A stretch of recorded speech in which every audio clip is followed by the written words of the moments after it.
Ladies and gentlemen, please welcome the Honorable Philip Davis, Prime Minister of the Commonwealth of the Bahamas.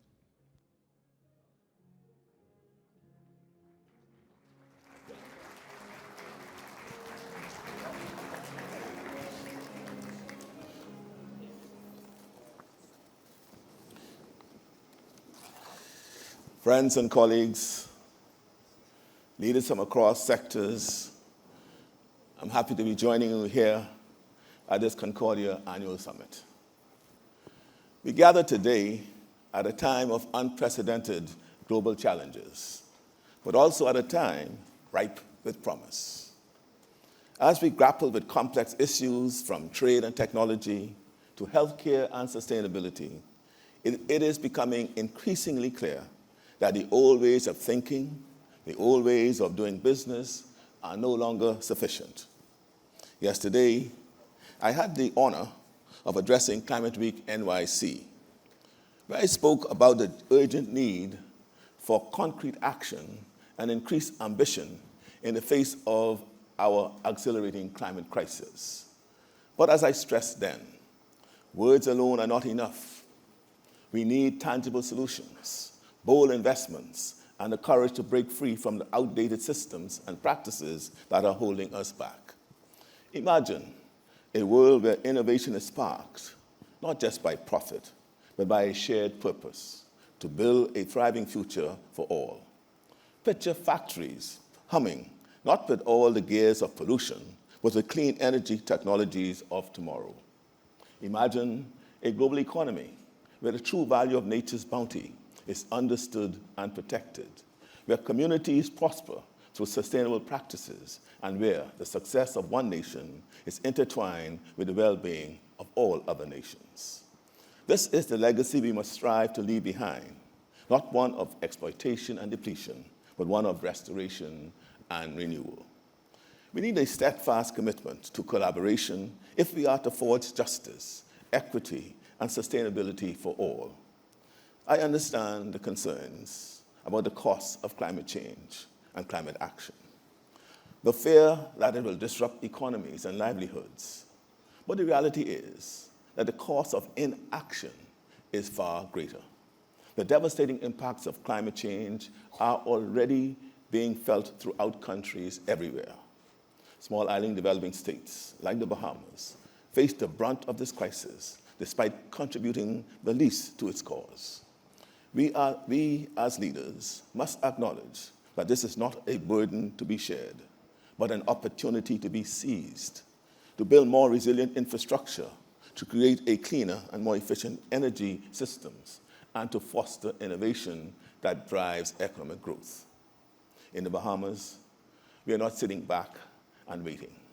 We are charting our own course, leading from the front lines of climate change with a blueprint for a more sustainable future.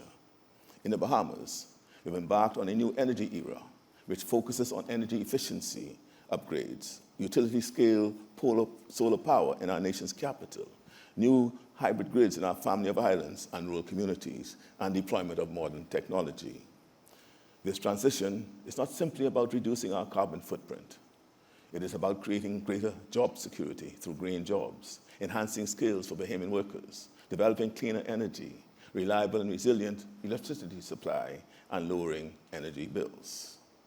The implementation of our new energy era is being facilitated via blended finance, public-private partnerships, changes to legislative and regulatory regimes, and increased accountability and oversight. However, we still must compete with international order that doesn't view economies of scale of small island states as worth the cost. Our small country must compete in procurement for solar panels, batteries, and other key materials and resources against cities and countries whose economies are much larger than ours. Despite all this, we Bahamians remain innovators. Our country is advancing efforts to pilot ocean thermal energy conservation, OTEC, across 9 islands in the Bahamas to support the provision of clean and affordable energy, drinking water, and cooling, a triple win for our people and humanity. We recognize the immense potential of our oceans not just as a source of livelihood, but as a source of innovative climate solutions. Increasing temperatures are resulting in drought conditions across several islands and increasing sea levels and floods from monster storms and have contaminated our freshwater lenses. However, despite being celebrated for blending finances, dedicating human resources, and forging partnerships to advance the pilot, the Bahamas has been frozen out from much-needed technology transfer due to not being eligible for overseas development assistance. The Paris Agreement calls for enhanced technology transfer and to advance investments in innovation. OTEC has mitigation, adaptation, and sustainable development co-benefits. But why are barriers still put in place to hinder its realization in the Bahamas and elsewhere? And yet we continue to persevere. We are fiercely protecting our natural resources, recognizing the intrinsic value in mitigating climate change. The Bahamas has been documented as having one of the largest seagrass meadows on Earth, with significant greenhouse gas sequestering capabilities. We continue to advance a blue carbon methodology to protect and enhance these precious resources for humanity and our people.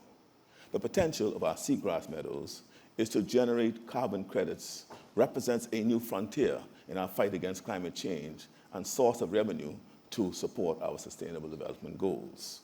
In 2023, the volume of credits traded on the voluntary carbon market was less than half that in 2022, and the market's value shrank from $1.9 billion to $723 million.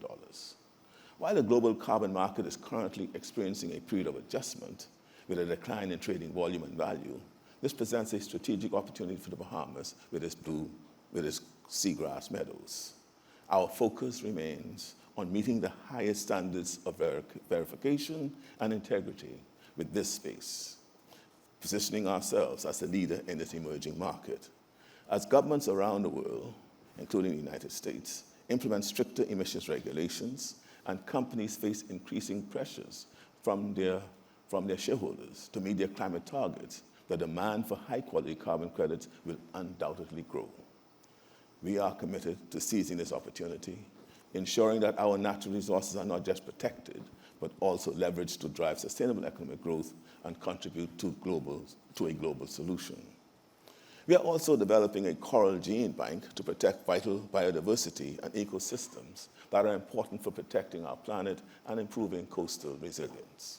You can see that we are moving ahead with specific actions to mitigate the crisis we have not caused. But our efforts are not limited to our own shores. The Bahamas is committed to being a leader in climate action, working with international partners to advance innovative financing mechanisms, facilitate technology transfer, and advocate for the needs of vulnerable nations on the international stage. And we want to do more, but we need good faith partnerships. Despite our negligible carbon footprint, the Bahamas has committed to the implementation of 41 mitigation actions and even more adaptation actions in our nationally determined contributions. These are areas for partnerships and investments. We remain committed to multilateralism and global partnerships. We recently convened nations of the Western Hemisphere through the Organization of the American States, resulting in the Declaration of the Bahamas on Climate Finance in the Americas and the Declaration of Nassau for Sustainable Development in the Americas.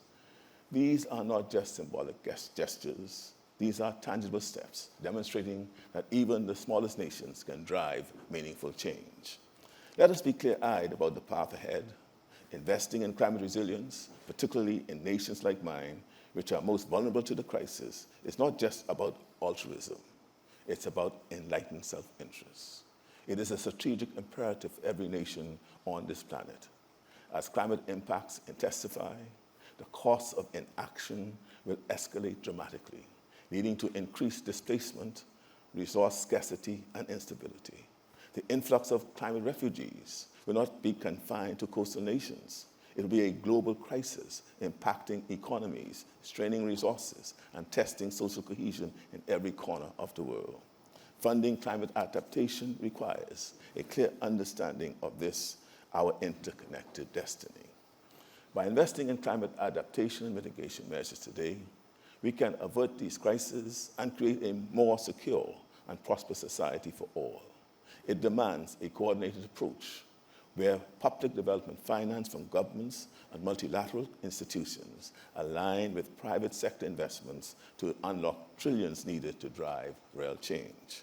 And for nations like the Bahamas, burdened by a crushing debt largely attributable to climate-related disasters, debt relief and restructuring are not just acts of solidarity, they are pragmatic necessities, enabling us to invest in resilience for our people and contribute meaningfully to climate solutions. Let us remember that the storms, not political choices, are driving this fiscal reality, and it is in all of our interests to address it head-on. Corporations that take this threat seriously and pursue real mitigation strategies and investments must be rewarded. It's time to recognize climate leadership as a mark of true corporate success. We should reward those who are not just talking about sustainability, but actively integrating it into the core of their business models. We must acknowledge that public capital alone cannot finance and transition to climate resilience. De-risking low carbon is essential to unlock the trillions in private capital needed to scale up innovation and make projects that are currently considered unbankable more attractive to investors. The solutions we in the Bahamas are pioneering, the partnerships we are forging, hold lessons for every nation, every industry represented here at this summit. Because the truth is, climate change is not a distant threat. It is a present reality with the power to impact every aspect of our interconnected world. Look at the agenda before you. Can we honestly discuss empowering global trade without addressing the vulnerability of supply chains to climate-related disruptions? We must ensure that trade, a powerful engine for development, is also a force for sustainability, promoting climate-resilient infrastructure and supporting nations most vulnerable to climate impacts. Can we truly strive for livable cities without acknowledging the disproportionate burden of rising sea levels, extreme heat, and climate migration on urban populations, particularly in coastal areas? We need cities designed with resilience in mind, powered by renewable energy and equipped to withstand the shocks of a changing climate. Can we credibly talk about strengthening global health systems while ignoring the escalating health impacts of climate change? From respiratory illnesses exacerbated by air pollution to waterborne diseases spread by flooding, climate change is a growing threat to global health, demanding innovative solutions and increased investment in climate-resilient healthcare infrastructure.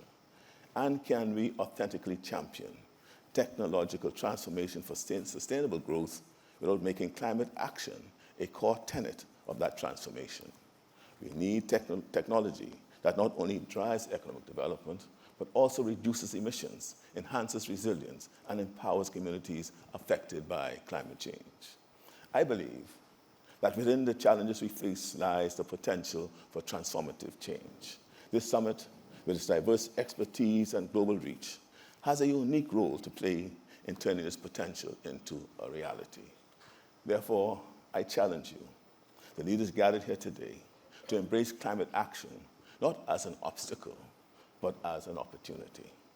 To the captains of industry, let us move beyond pledges and invest in real, tangible solutions. Direct your capital towards renewable energy, sustainable infrastructure, and climate-resilient technologies. Support the innovators in climate-vulnerable countries.